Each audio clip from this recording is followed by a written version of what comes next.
Welcome to the Rewatcher's Diaries. Today I will be looking into the Enneagram types of Buffy the Vampire Slayer. First question, what is the Enneagram? The Enneagram is a personality type indicator that focuses on what motivates a person, specifically a person's core fear, core weakness, core desire, and core longing. The way someone finds their Enneagram type is about what motivates them. I won't just go into the core 9 types of the Enneagram, however. I will also talk about each character's preferred wing, which are the numbers on the left and right side of each Enneagram number, like a type 2 wing 1 or a type 2 wing 3. I will also talk about how each character acts under stress when they're going into a healthier growth pattern and how they act in what I call a security blanket mode or security. Or stagnation. Finally, I'll look into each character's subtype because not all 9 types of the Enneagram act in the same way. Each person has a preferred wing. They can be a balance of both wings and be oriented towards a certain subtype, depending on what needs they want to fulfill the most. The 3 types are the 3 subtypes of the Enneagram are social, self-preservation, and one-to-one, also known as SX. The one-to-one could be seen as relationship-oriented, directing their energies towards an inner circle of people rather than society as a whole, for example. Self-preservation types tend to seek their own needs first. They're on what their physical needs.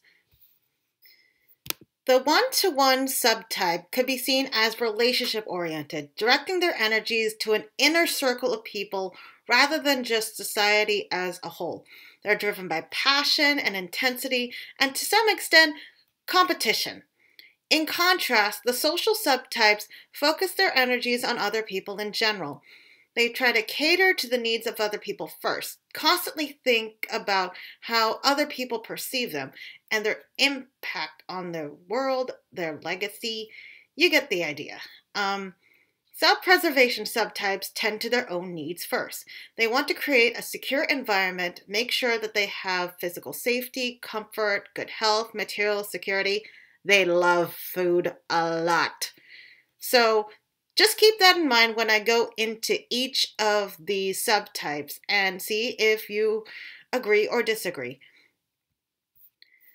To start things off, I'm going to dive into the Enneagram type of Buffy Summers. In short, I think that she is a type 7 wing 6, and her subtype is the social subtype, which is, interestingly enough, the counter type. Counter types mean a type within the Enneagram that doesn't seem like your typical type that you find in your average Enneagram book. In the case of Buffy, she doesn't seem like she's a typical type 7. I mean, sure, she acts like a type 7 sometimes, but she's constantly, put into stressful situations. She tends to complain a lot, especially when it comes to slaying. And, she doesn't seem like the optimist or the party animal that type 7s tend to be stereotyped as. But if you look at a type 7 at their core, well, first of all, type 7s are in the head triad. And it doesn't just mean that all the types in the head triad are geniuses or great thinkers. It just means that they process information by thinking about things first.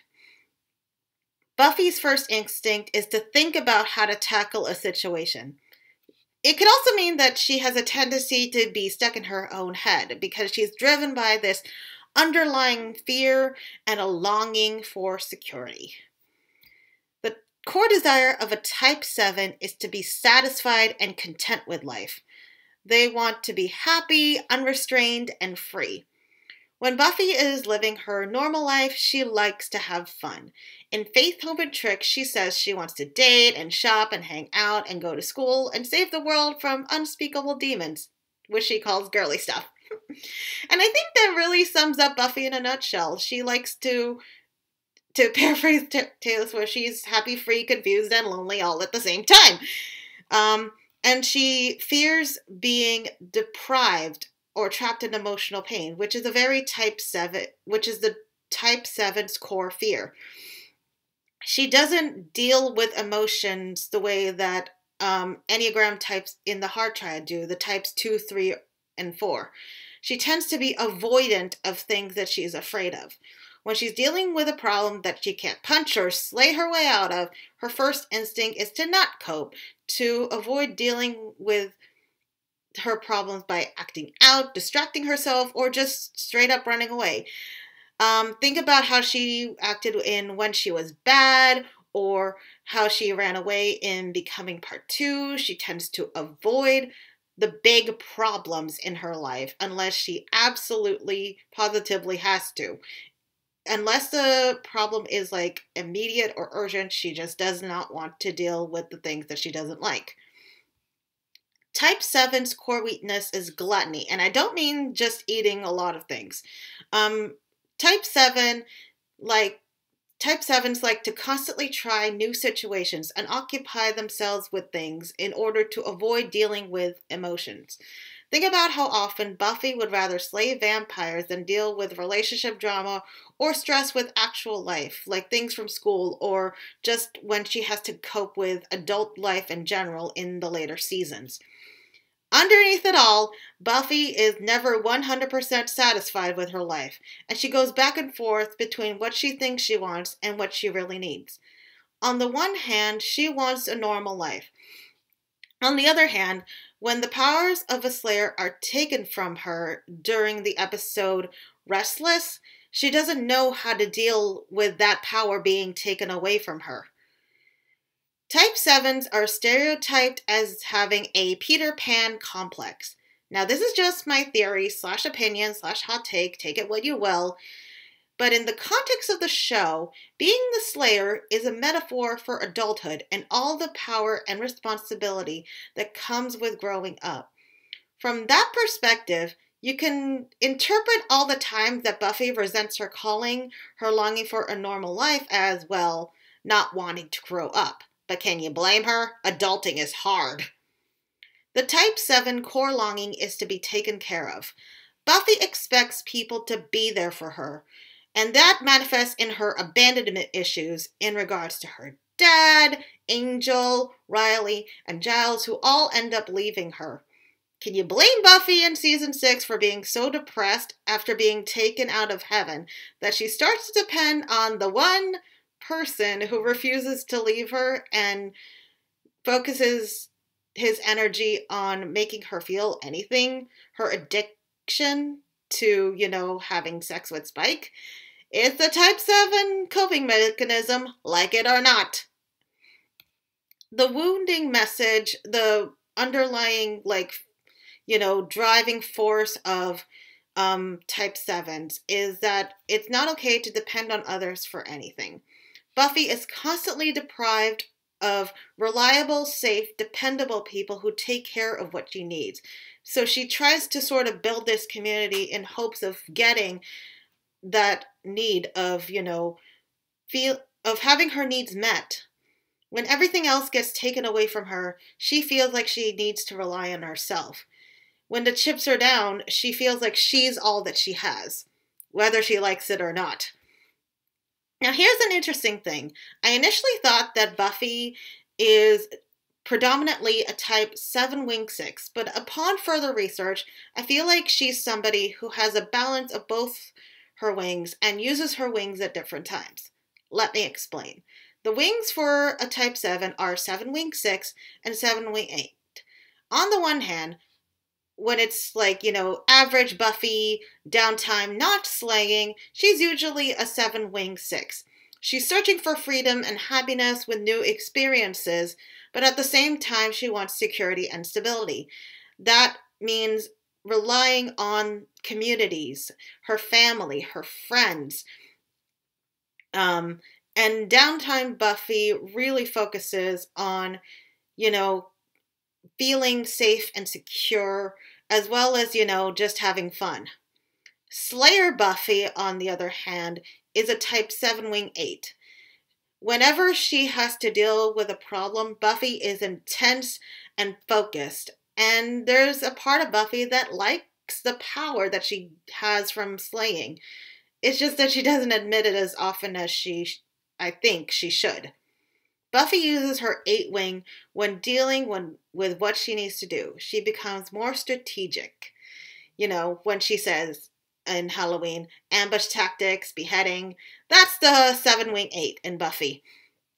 Now, in stress, type 7s tend to act like the unhealthy to average size of a type 1.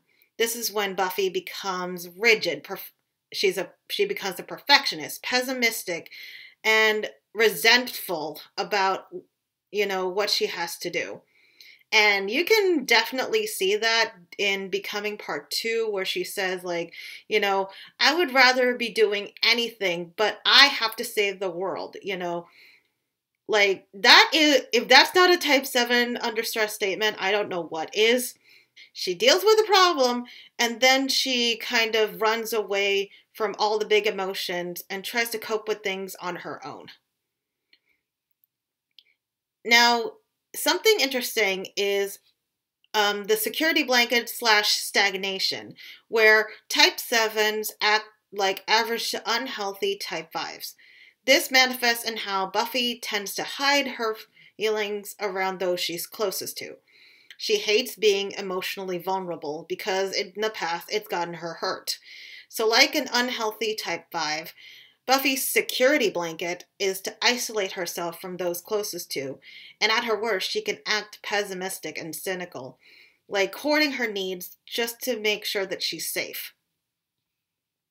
In her growth, however, Buffy can act like the more positive side of a type 5. She leans into that during season 7. Instead of acting stressed about these very high intense situations, she focuses on what needs to be done. And more importantly, she focuses on herself and the things that she needs, and she becomes a lot more efficient. Now, back to what I said about Buffy being a counter type 7. The counter type 7, or the socially oriented 7, is a little bit different from the typical type 7s because they are idealistic, they have a code of ethics, and they're altruistic. They're very socially oriented. They want to create an ideal world that's free of fear and has a lot of freedom to do whatever she feels like doing. That's the world that Buffy wants. She can be impatient. I mean, she does not like to do the mundane things in life. She hates researching. She hates studying. She's very task-oriented. And I think that's why overall, that's what I think Buffy is. She's motivated by the desire to have her needs met. She wants to feel like, she's taken care of. So, in short, Buffy is an Enneagram type 7, sometimes a 7 wing 6, sometimes a 7 wing 8, subtype social, which means that she's socially oriented. She tries to take care of the needs of people in general before she takes care of herself. That's my outro. I wasn't really sure what I wanted to do with this particular video, whether I wanted to do all of the Enneagram types of all the Buffy characters in one video, or just do part 1 or part 2. But given that it took a long time for me to do the script, the editing, and I have a lot of other things on my plate, this is just what I have planned for now. I want to make these easy to digest for you to understand the Enneagram types of each individual character. So what I'm going to do is just leave this as is, have this video just be about Buffy, and do an individual video on each character's Enneagram type. So you do not need to worry. Going forward, I am going to do an individual video on each of the characters of Buffy and their Enneagram types.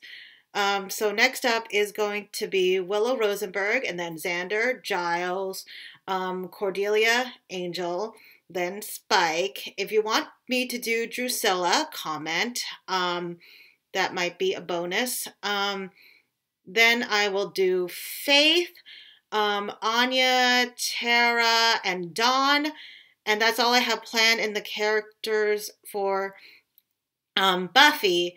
I am not as familiar with Angel. I did watch the series, but I love Buffy more. And if any of you guys out there are Angel fans, comment what you think the Enneagram types of the Angel characters might be. I will do my own research and get back to you. And if you guys want videos on the Enneagram types in Angel the series, let me know. For now, I know that the next immediate video I'll do is Willow. So keep your eye on that. Please like this video, subscribe to my channel, turn on the notification bell, because you never know when I might upload again. Okay? Thank you.